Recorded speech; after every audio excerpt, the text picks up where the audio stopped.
Ladies and gentlemen, welcome to Talk Spicy. I'm Coach Gene Clemens. Thank you for joining me wherever you are joining me. Rate the show, comment, agree, disagree, but whatever you do, keep it spicy. 5-star ratings are appreciated. And if you are joining me via my YouTube channel, make sure you like and subscribe. Ladies and gentlemen, it is Thursday morning, which means that tonight the NFL is back, which means that football is fully and completely back. I don't know about you, but I am extremely excited, not just because I'm a football enthusiast, but I'm also a Buccaneers Buccaneers enthusiast. And I use the word enthusiast because I am beginning to really resent the word fan. It doesn't describe me. It describes a lot of people. It describes most, but it does not describe me. And every time I think about the word fan, I wonder whether or not as adults, we understand who we are when it comes to the realm of athletics.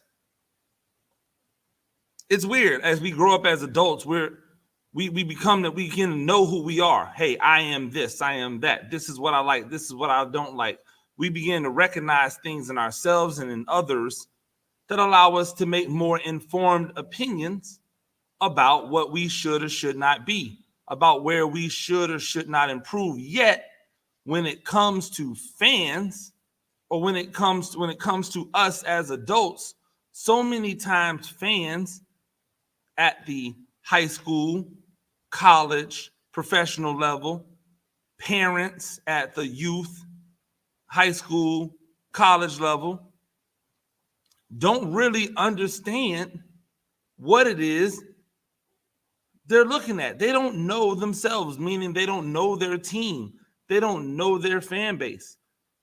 How can you look at your team play every single game and lose, then point at the coach and say it's your fault without ever even legitimately assessing the fact that the talent on the field between your team and the teams you're playing aren't equal?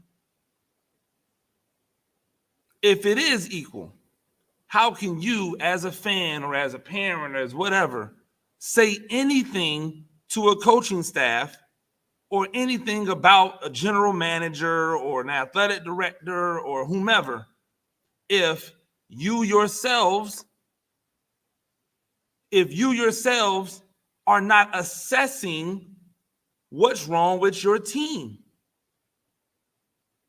If you're a youth league parent and every week your kid has to miss a day of practice, then how can you say anything about the coach when you, and by proxy, your kid, are not 100% committed to practice? If the coach is there every day and the player is not there every day, the coach is going the extra mile. The player and the parent not getting it done. I don't care what the excuse is, because you have this was your option to come play. This is what the coach does. At the youth league level, coaches are volunteering their time that they could be spending with their families, time that they could be spending with their friends, time that they could be spending making more money. But they choose to come and volunteer that time. Youth football, by the way, the only sport where coaches are not getting paid. Youth basketball, coaches get paid. Track, volleyball, baseball, softball, soccer, oh my God, are coaches getting paid. Youth football, coaches are working for free and being ridiculed at the highest level by parents who don't bring their kids to practice every single day. Tell me how. You're supposed to know yourself. Hey, guess what? If I'm a parent and I have a kid and my kid's playing youth sports, and I can't afford to bring my kid to practice every day, and I can't make sure that my kid gets to practice every day, then in the games, guess what I'm not going to do? I'm not going to complain about anything. I'm not. You know why? Because I haven't done everything in my power. I haven't done everything in my power to make sure that my kid can be the best contributor possible. So when my kid misses a block, probably because he doesn't know the play, probably because she didn't listen, because she wasn't at practice, whatever it might be, when that happens, I already know. Hey, look, you know what? It is what it is. I can't blame the coach for that. I can't blame general managers for that. Shout out to my boy Malik Blitz Magazine. But people in Philly are really blaming front offices because Ben Simmons refuses to get better at his game. The hell? Blame Ben Simmons. He wants to be a star, but he doesn't want to put in the same amount of effort that stars put in. Period, end. He wants to be LeBron without having LeBron's work ethic. That's what it comes down to. You know what? You know what I love about Tom Brady? And everybody who knows me knows that I'm not a Tom Brady fan. But what I love about Tom Brady is Tom Brady knows who he is. And he's not trying to compromise who he is for you. You know what you're going to get out of Tom Brady. And because you know what you're going to get out of Tom Brady, you can't be mad when the results aren't what they're supposed to be. Sometimes Tom Brady's going to have a crappy football game. You know why? Because Tom Brady doesn't have the strongest arm anymore. Because Tom Brady is old. If you remember at the beginning of the year last year for the Buccaneers, they threw no out routes. They threw nothing deep outside. Why? It's real simple. He couldn't get the ball there. They brought in more people to block. Man, they had Jameis Winston out there running behind third, fourth, and fifth rounders and retreads and all kinds of painted together offensive linemen. Soon as they get Tom Brady, first round pick here.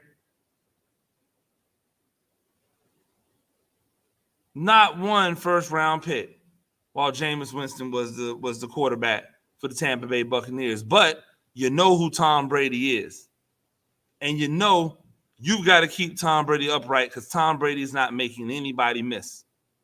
So when you know who he is, you have to equip yourself accordingly. And guess what? The Buccaneers were able to have the highest level of success because they knew who they were. And they conducted themselves accordingly. Guess what, Bruce Arians? You can't be no risk it, no biscuit with Tom Brady because Tom Brady's not a no risk it, no biscuit quarterback. Tom Brady is a live to fight another day quarterback. He knows who he is, so that forced Bruce Arians to understand who his team is.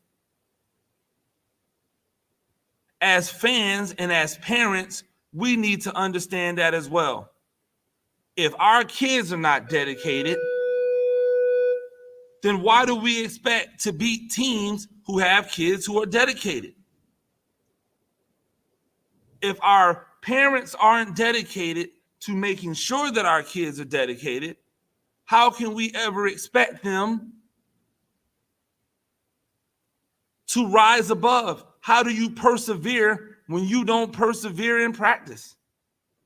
If every little thing takes you out of practice, how do you ever persevere in a game? If you can't lead in practice, how can you lead in a game? It's okay when our youth league kids don't know who they are, but their parents should. It's even okay when our high school kids don't know who they are yet, but their parents should. And to bring all that flat back on a head coach who's making no money at the youth level, who's making cents on the hour at the high school level is a joke. I love coaching. I've been doing it my entire life. My entire adult life, I've been involved in coaching. Football, basketball, track. I've loved it all. I'll continue to coach. I'll continue to love it. I've been a head coach. I've been an assistant coach. I hopefully one day will be a head coach again. But nothing will ever change this for me. And this is the part that fan bases and that parents have to know.